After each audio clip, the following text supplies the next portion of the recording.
morning to Hawthorne Hill Elementary. I'm Mr. Harrell, and we are going to do a read aloud again with the digital media students. And here I am on the front porch of Hawthorne Hill Elementary School. Not really, of course, but this is a lot of fun. We're in the digital media class. We're doing audio video production, and today we're doing some green screen stuff, which is a lot of fun. So I'm really glad that you're able to join us. And now I would love for you to pop into our control room of the studio, and Bailey's going to start us out with an awesome book for today. So thanks for coming.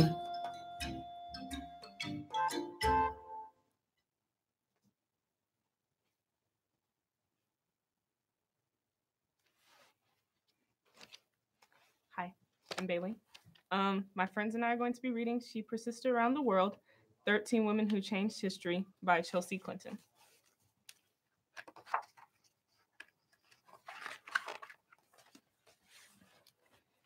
It's not always easy being a girl, anywhere in the world. It's especially challenging in some places. There are countries where it's hard for girls to go to school and where women need their husband's permission to get a passport or even to leave the house. And all over the world, girls are more likely to be told to be quiet, to sit down, to have smaller dreams. Don't listen to those voices. These 13 women from across the world didn't. They persisted.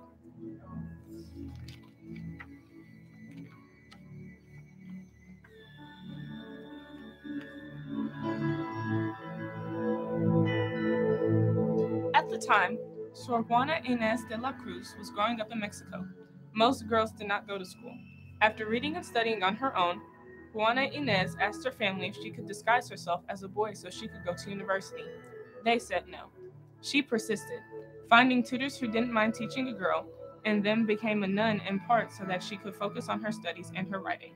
Sor Juana Inés's poems and plays are still celebrated today, and her Respuesta a Sor Filote de la Cruz was the first published argument for a woman's right to education in the Americas.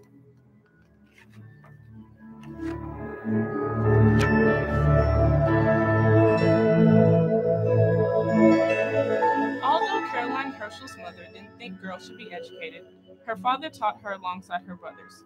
But after typhus left Caroline permanently stunted at just over 4 feet tall, both parents thought her only future was to be a servant.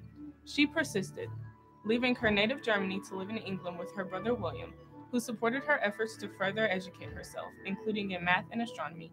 Together, they studied the night sky, and on her own, Caroline became the first woman to discover a comet. Today, several of the comets she found bear her name.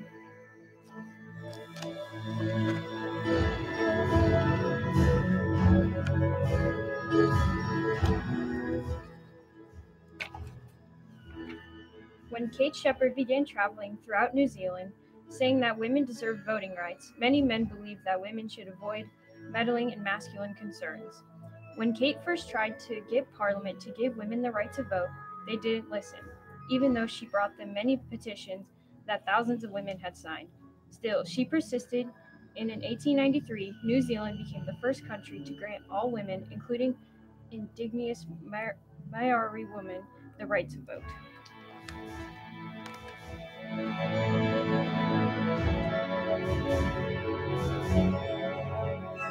Growing up in Poland, Marie Curie knew that because she was a girl, she would have to leave her country to go to college. She persisted, moving to France to pursue her dream of being a scientist. Her work in radioactivity, the way that some materials give off energy, led to her becoming the first woman awarded a Nobel Peace Prize in physics. A few years later, she discovered 2 new elements, one of which named polonium after her home country. For that work, she won her second Nobel Peace Prize in chemistry. She was the first person in the world, man or woman, to receive 2 Nobel Prizes.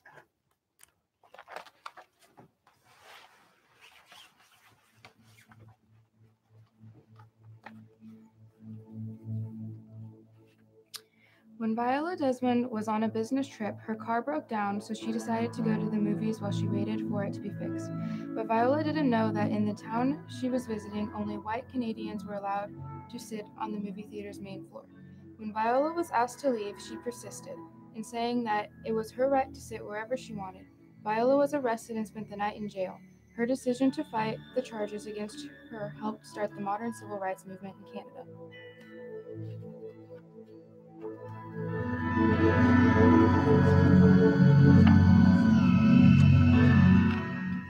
While working in India as a young doctor focused on caring for women, Marie Verghese was in a terrible car crash and lost the use of her legs.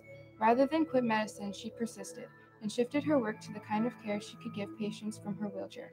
Just as well as anyone could standing up, she focused on rehabilitation, working with people who had lost the use of their legs or faced other challenges after accidents or illness. Mary founded the first functional rehabilitation center in India. It still helps patients today.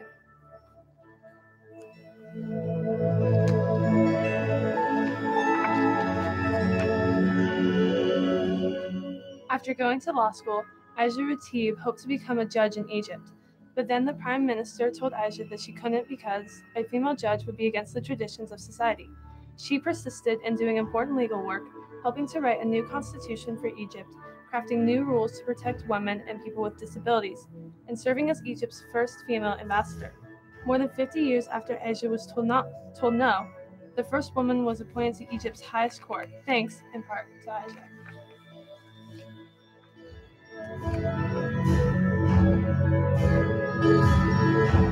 As the first woman in East and Central Africa to earn a doctorate degree and become a professor at the University of Nairobi, Wangari Maathai made two of her dreams come true.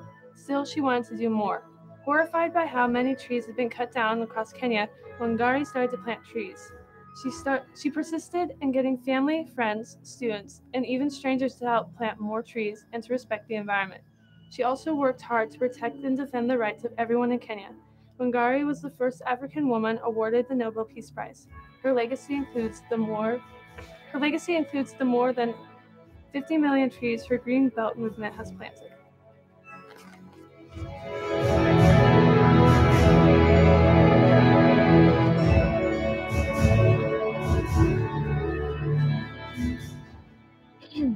As a little girl in the United Kingdom, Joanne Rowling knew she wanted to be a writer. After university, she spent years creating the Harry Potter world, while also working full-time. Even though many publishers rejected her first book, she persisted. The publisher she finally found worried that the boy readers might not want to read a book featuring a boy wizard written by a woman, and asked Joanne to publish as JK. It sounded less female. Today, the Harry Potter series is the best-selling book series in history, with more than 400 million books in print in 80 languages, and its author is famous as the woman who brought more magic into the world. When Silede Sissi Lima Dor Armor was young, it was against the law for girls to play soccer in Brazil, but Sissi wanted to play, even if she got in trouble.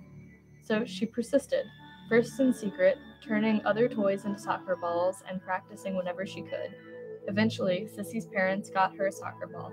When she was 14, 2 years after Brazil made it legal for girls to play soccer, Sissi started playing professionally and then joined the first Brazilian women's national soccer team. At the height of her career, Sissi was called the Queen of Brazilian football, and today is credited with inspiring a generation of Brazilian girls to be unafraid to take the field.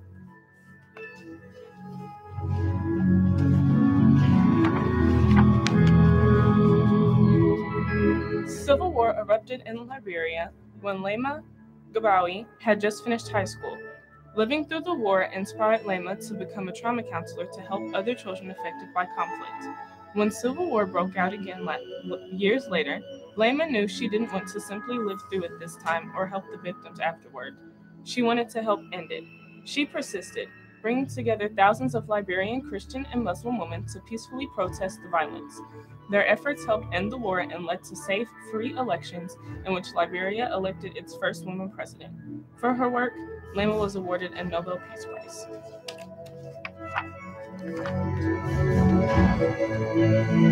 When she was growing up in China, Wan Tan's father did not want his daughter to take ballet. She persisted in convincing him that being a dancer was her destiny. Finally, her father said that he would decide Wan's fate with the coin toss. If the coin landed on heads, she could pursue ballet. If the coin landed on tails, she couldn't.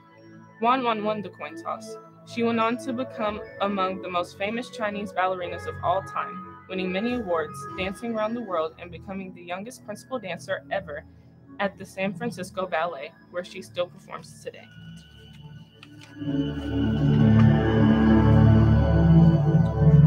When Malala Yousafzai was 11, she began writing about how much she wanted to get an education, even though some people in her native Pakistan thought girls shouldn't go to school. Malala was threatened many times, but she persisted in writing about her dreams for herself and girls everywhere. When Malala was 15, a man boarded her school bus and shot her, targeting her because of her courage in standing up for girls' rights to go to school. Even after she was hurt, Malala didn't give up. She is the youngest ever Nobel Peace Prize winner and still works hard in the hope that one day every child will be able to go to school, all while she herself is still in school. So, speak up, rise up, dream big. These women did that and more. They persisted, and so should you.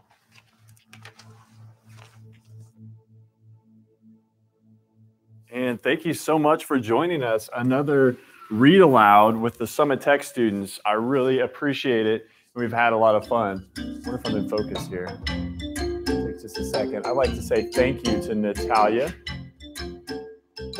and Kylie and Maddie and Bailey and Lily. All right, thanks so much for having us, and we will see you again later. Bye. Have a great day. Someone needs to click that end stream.